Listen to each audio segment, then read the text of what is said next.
네, 지난 4월 30일 주택 공시가격이 확정 고시됐습니다.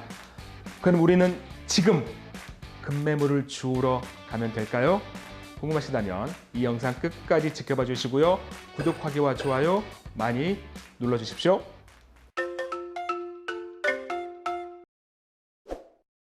네, 안녕하세요. 드림부동산 투자연구소 박찬웅입니다. 오늘은요, 지난 4월 30일이었죠. 그저께입니다. 주택 공시 가격이 확정 고시됐습니다. 아마 여러분들은 보유세 부담으로 인한 급매물을 기대하실 텐데 사실 급매물을 살 수 있는 기회가 올해 2번 있습니다. 그래서 그 기회 지금 영상으로 확인하시겠습니다. 자, 먼저 한번 기사를 볼 텐데요.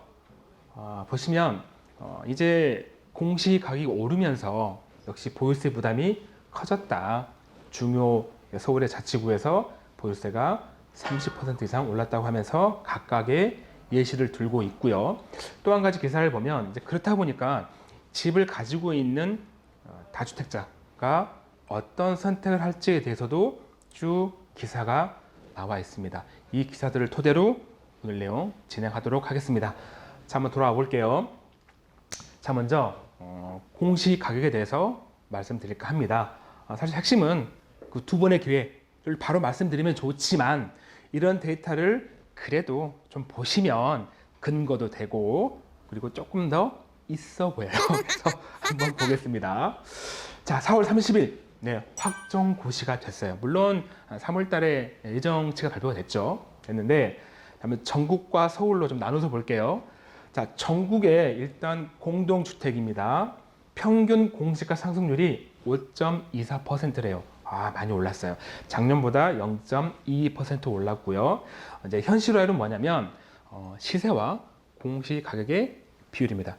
시세 대비 공시가가 차지하는 비율인데 작년과 동일하게 68.1%예요. 하지만 중요한 건 뭐냐면 작년과 올해 아파트값 엄청 올랐잖아요.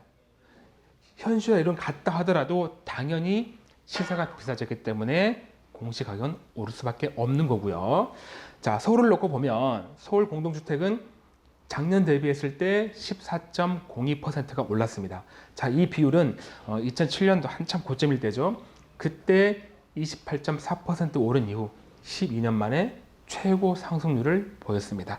그렇다 보니까 우리가 종부세를 내게 되는 과세 대상 주택, 그러니까 우리가 1주택을 가정했을 때 공시 가격이 9억을 초과하는 주택, 그 비율이 전국에 한 21만 호, 21만 8천 호 정도 되는데 그 중에 서울에 20만 3천 호, 퍼센트로 하면 거의 93%가 넘어요.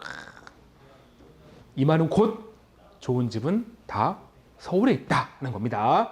자, 그래서 서울도 전년 대비했을 때 과세 대상 주택이 50%가 넘게 된 거예요. 그러니까 종부세 과세 대상 주택이 훨씬 많아진 겁니다. 자, 이걸 한번 표로 한번 봐볼까요? 그래프로. 자, 보면 이게 공동주택 공시가격 상승률입니다. 이걸 한번 살짝 내려볼게요. 자, 보시면 이제 서울 전체가 나와 있고 각 구별로 색깔별로 상승폭을 구분해 놨는데 역시 이렇게 원을 딱 그려보면 좀 도심에 조금 몰려 있죠. 빨강색은 많이 오른 데는 동작, 용산, 영등포, 마포, 서대문, 강남 이런 곳입니다. 근데 이쪽 보시면 제가 앞서 말씀드렸죠. 4월 30일 날 확정 고시됐지만 3월 14일이었을 거예요.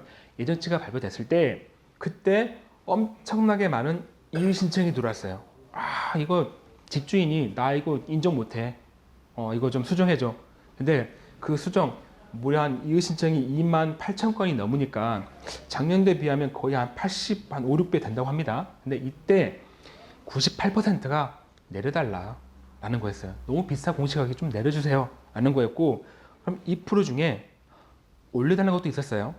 여러분 좀 의아하시죠? 아니 세금 많이 나오는데 왜 공시가격을 올려달라고 하지? 라는 거는 이제 재건축을 앞둔 단지들, 이제 재초안 때문에 재건축 초과이익 환수제도 때문에 이게 조금 높아야 나중에 좀 덜 내니까 해서 그런 비율로 이의 신청이 있다 보니까 그 당시에 전국적인 상승률은 5.32%에서 조금 줄어가지고 지금 5.24가 됐고 서울도 사실은 예정치는 14.17% 됐어요. 그래서 조금 떨어져가지고 14.02%가 됐습니다. 자, 왼쪽은 뭐냐면 이거는 공동주택이고요. 왼쪽은 개별주택이에요. 우리가 주택에는 개별주택이 있고 공동주택이 있죠. 자, 개별주택 같은 경우는 이제 먼저 공동주택보다 먼저 발표했었는데 예정치를 그 당시에 좀 문제가 조금 있었죠. 뭐 오류가 많다. 아니 똑같은 집인데 옆집은 싸고 나는 비싸. 왜 비싸지? 이렇게 있다 보니까 이제 국토부에서 각 구청에 조금 수정을 해라고 했는데 오히려 더 올랐어요. 다 예정치보다 다 조금씩 오른 겁니다. 공동주택은 이의신청으로 떨어졌는데 이거는 올랐다. 좀 제도상에 좀 문제긴 해요. 사실 이런 부분은 보완할 건 있습니다만 정책이니까 제가 언급하지 않을 거고요. 물론 뭐 여러분께서 저를 국토부 장관으로 밀어주시면 제가 한번 바꿔보겠습니다. 저는 이거 제대로 할 수 있어요. 기회가 되면 한번 밀어주시고요. 네, 기회가 있을지 모르겠네요. 자, 본론 들어가겠습니다. 그래서 이렇게 많이 공시가격이 올랐구나 라는 내용이고요. 자, 그러면 공시가격이 올랐다면 그러면 보유세는 공시가 올랐으니까 보유세 당연히 오를 거잖아요. 얼만큼 올랐나 한번 예시를 보겠습니다. 뭐 강남구나 송파구나 용산구나 전체적으로 보유세가 30% 이상 올랐더라. 뭐 도곡 넥슬 같은 경우는 뭐 43.5%, 용산 푸르지오 서밋은 뭐 45.5%, 40% 넘죠. 뭐 신천 파쿠리어도 32.6%가 올랐더라. 근데 이거는 1주택일 때예요. 그것도 어떤 뭐 오래 가지고 있다거나 연령에 대해서 좀 공제하는 게 없었을 때 1주택에 대해서 이렇게 올라가는데, 만약에 다주택이면 이제 9.13 대책 이후에 다주택자는 추가가 됐잖아요. 종부세도 뭐 조정 대상 지역에 2주택 이상이거나 3주택 이상이면 추가 과세가 되는데, 그렇다면 보유세 부담은 훨씬 더 커질 것이다 라는 거고요. 예시를 보면 주택이 하나일 때 한강뷰가 있는 거네. 이게 아마 푸르지오 서밋 같은데 626만 원에서 914만 원, 뭐 대략 한 300만 원 올랐다면 주택이 두 개 되면 1348에서 2548, 한 1200 정도. 주택이 세 개가 되면 1900에서 4400, 2400 정도. 갈수록 점점 더 보유세 부담이 커지죠. 자, 이래서 이제 보유세 부담이 커지면 집을 가진 사람은 이제 고민이죠. 야, 이거를 팔아야 돼. 말아야 돼? 야, 팔긴 아까운데 이걸 증여를 줘야 돼? 아니야, 사업자를 낼까? 막 고민이에요. 그러면 반대로 자, 사는 사람은 그거예요. 야, 이것 봐라, 보유세 부담 됐네. 그러면 분명히 매도자가 집을 팔 거야. 나는 돈만 들고 있다가 빨리 사야지 하고 금매가 나오길 기다리고 있겠죠. 예.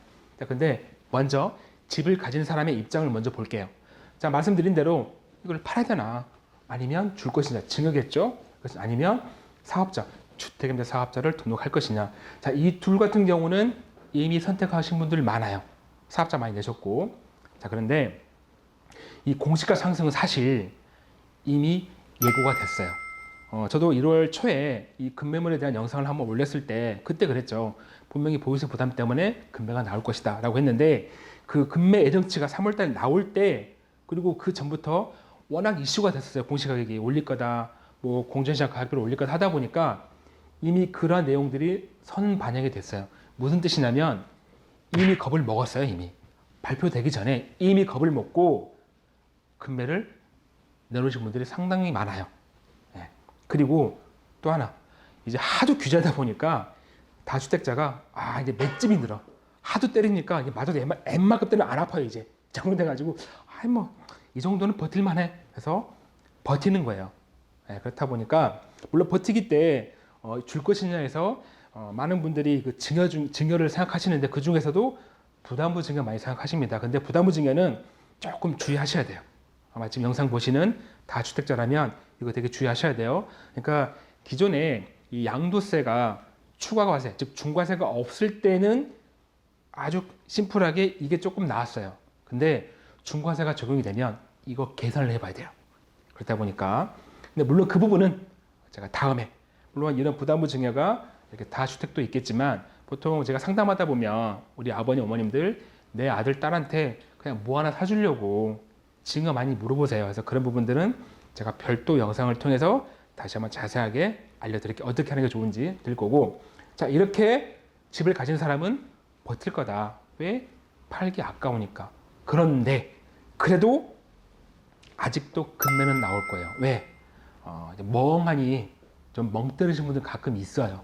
그래서 물량이 많지 않겠지만 분명히 금매는 나옵니다. 근데 금매가 나오면 과세 기준일이 6월 1일이에요. 뭐 재산세나 종부세, 보유세 과세 기준일이. 그러면 6월 1일 전에 잔금을 치러야 되니까 그때는 금매가 나올 텐데 대신에 금매가 훨씬 더 싸게 나오겠죠. 그래서 자, 이제 사는 사람들 입장에서는 금매가 조금밖에 안 나오는데 선반영 돼가지고 많이 금매 내놨대. 그럼 조금밖에 안 나오겠네. 아이고 아쉬워 할 필요가 없다는 거예요.